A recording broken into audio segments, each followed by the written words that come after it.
सड़क खामोश हो जाएगी तो सदन आवारा हो जाएगा। तो सड़क खामोश नहीं होना चाहिए जनता के मुद्दों से, तो इसलिए 180 किलोमीटर हमने सड़क को तय करना है। जयराम महतो की पार्टी जिस तरीके से सीजीएल को लेकर आगे बढ़ी, लेकिन सफलता नहीं मिली। कल कोर्ट ने कहा दूध का दूध और पानी का पानी कर दिया।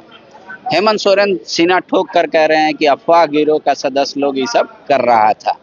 आगे जयराम महतो क्या स्टूडेंट के साथ उतनी ताकत से हैं जितना पहले कहते थे, स्टूडेंट उतना ही भरोसा करे जयराम महतो अकेला पड़ रहा है, इसलिए आज उसके साथ ये व्यवहार हो रहा है, तो समझते हैं। बाबूलाल जी ने प्रेस कॉन्फ्रेंस करके पूरा धनबाद एरिया का एक लिस्ट जारी कर दिया, लंबा लिस्ट। लेकिन आप उस लिस्ट से बहुत ज्यादा इत्तेफाक नहीं रखते, क्यों? बीजेपी के भी लोग कोयला चोरी। यार सवाल ही नहीं, गजब हाल है, सवाल ही नहीं है उनके बिना।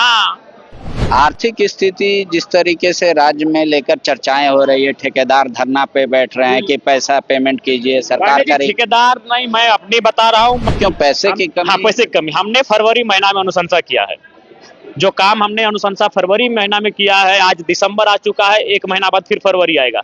अगर साल भर हो जाए, अगर जो विधायक अनुशंसा की, अगर उन कार्यों का क्रियान्वयन नहीं हो पाएगा। पद यात्रा पर है, 180 किलोमीटर बहुत होता है, क्यों इतना लंबा ठान लिया संकल्प? चूंकि उस बैठक का जो नेतृत्व कर रहे थे हमारे पार्टी के नेतागण, उनका ये निर्णय था। मैंने बस चूंकि हम उपस्थित नहीं थे, मेरा कार्य था, हम बाहर थे, तो उन्होंने कहा कि हम लोग हजारीबाग होते हुए जाएंगे, तो हम बोले ठीक है, जैसा आप लोग का निर्णय लगे।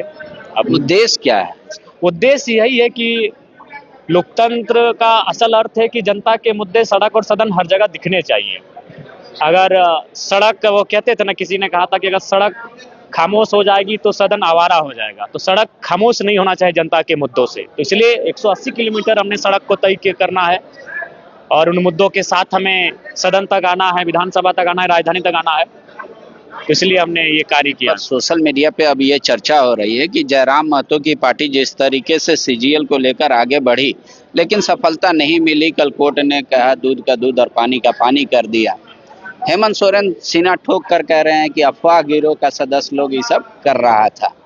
आगे जयराम महतो क्या स्टूडेंट के साथ उतनी ताकत से हैं जितना पहले कहते थे, स्टूडेंट उतना ही भरोसा करे जयराम पे? बिल्कुल भरोसा करे, चूंकि स्टूडेंट के मुद्दों के साथ हम लोग कल भी थे, आज भी हैं और कल भी रहेंगे, क्योंकि हम लोग स्टूडेंट हैं। मेरे राजनीतिक दल में जितने भी नेता आप देख रहे हैं, वह अभी भी स्टूडेंट हैं। महज 7 दिन पहले हमारे पार्टी के हजारीबाग प्रत्याशी को डॉक्टरेट की उपाधि मिली है। कुछ दिनों बाद हम भी उसी कतार में खड़े होंगे। हमारे कई ऐसे लीडर हैं जो LLB कंप्लीट करने वाले हैं, जो मास्टर्स कंप्लीट करने वाले हैं, जो ग्रेजुएट कंप्लीट करने वाले हैं। तो अगर आज के डेट में बात करी जाए तो सबसे ज्यादा स्टूडेंट हमारे ही पार्टी में है। जो लीडर, कोर्ट का फैसला से लग नहीं रहा है कि जयराम महतो का जो नेतृत्व छात्रों पर है उसमें थोड़ा भरोसे में कमी आएगी? नहीं, कमी नहीं आएगी, क्योंकि छात्र भी जानते हैं कि जयराम महतो इकलौते पार्टी के विधायक हैं। दूसरी बात, ये जिस तरीके से पॉलिटिक्स कर रहे हैं, लोगों खासकर जो स्थापित नेता है उनकी नाराजगी है, तो कहीं ना कहीं वो चाहते हैं कि हमारी पॉलिटिक्स दूर तक ना जाए। तो राज्य के युवा समझदार हैं, वो चीजों को समझते हैं कि जयराम महतो अकेला पड़ रहा है, इसलिए आज उसके साथ ये व्यवहार हो रहा है, तो समझते हैं। बाबूलाल जी ने प्रेस कॉन्फ्रेंस करके पूरा धनबाद एरिया का एक लिस्ट जारी कर दिया, लंबा लिस्ट। लेकिन आप उस लिस्ट से बहुत ज्यादा इत्तेफाक नहीं रखते, क्यों? देखिए, लिस्ट में ठीक है, बाबूलाल मरांडी जी एक गंभीर व्यक्ति है, मैं मानता हूं, उनका सम्मान करता हूं, लेकिन वही निष्पक्ष नहीं है। वो अपने लोगों का नाम नहीं गिनाया जो उनके राजनीतिक दल से है। मतलब बीजेपी के भी लोग कोयला चोरी। यार सवाल ही नहीं, गजब हाल है, सवाल ही नहीं है उनके बिना। कोयला सेंट्रल का विषय है और राज्य का भी विषय है। उनकी सेंट्रल में सरकार है, उनके नेता सेंट्रल का ध्वस्त देते हैं और कोयला का काम करते हैं। कौन कौन नेता हैं वैसे? आप लिस्ट जारी कर सकते हैं, इसमें क्या है?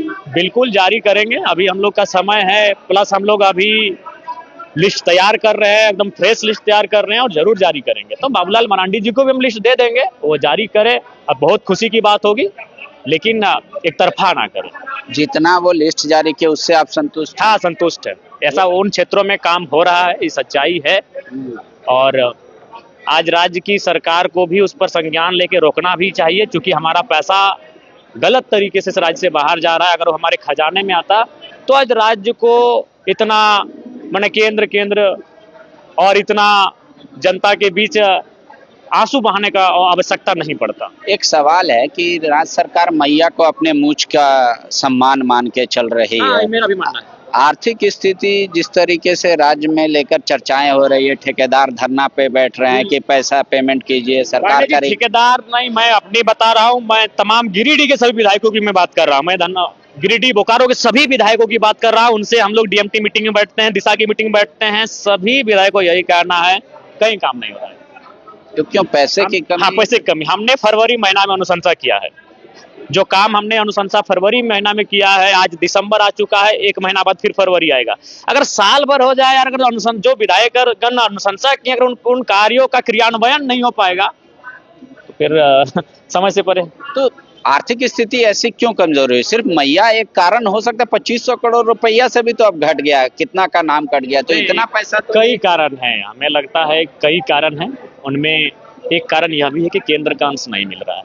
तो केंद्र कह रही है कि आप अपना जो ग्रांट मार्जिन ग्रांट है वो नहीं दे रहे हैं। कई जगह एनओसी का लफड़ा है, कई जगह केंद्र को ये रिपोर्ट सही से सबमिट नहीं कर रहे। देखिए, इसीलिए हमें लगता है अगर राजहित की बात करें, राज्य की जनता के हित की बात करें, तो आपसी टिक्का टिप्पणी, प्रतिक्रिया, कटाक्ष छोड़कर सर्वदलीय बैठक में इन बातों को रखना चाहिए। माननीय मुख्यमंत्री को विशेषकर ऑपोजिशन वालों के साथ बैठना चाहिए, क्योंकि ऑपोजिशन की सरकार केंद्र में है और उन्हें समन्वय स्थापित करना चाहिए। यहाँ राग द्वेष को भुलाकर, क्योंकि राज्य की गति रुकी है, विकास के कार्य रुके हैं, ये माननीय मुख्यमंत्री जी को प्रयास करना चाहिए। गोल, जहां 27 वर्षों के सफर में 17,000 से भी अधिक छात्रों ने डॉक्टर एवं इंजीनियर बनकर भरे सफलता की ऊंची उड़ान, जहां साधारण छात्र भी झारखंड टॉपर्स बनकर बना रहे इतिहास। दूरदर्शी शिक्षाविद श्री विपिन सिंह के मार्गदर्शन में मेडिकल एवं इंजीनियरिंग के लाखों छात्रों के लिए आशा की किरण के रूप में गोल, नेशंस लीडिंग इंस्टीट्यूट।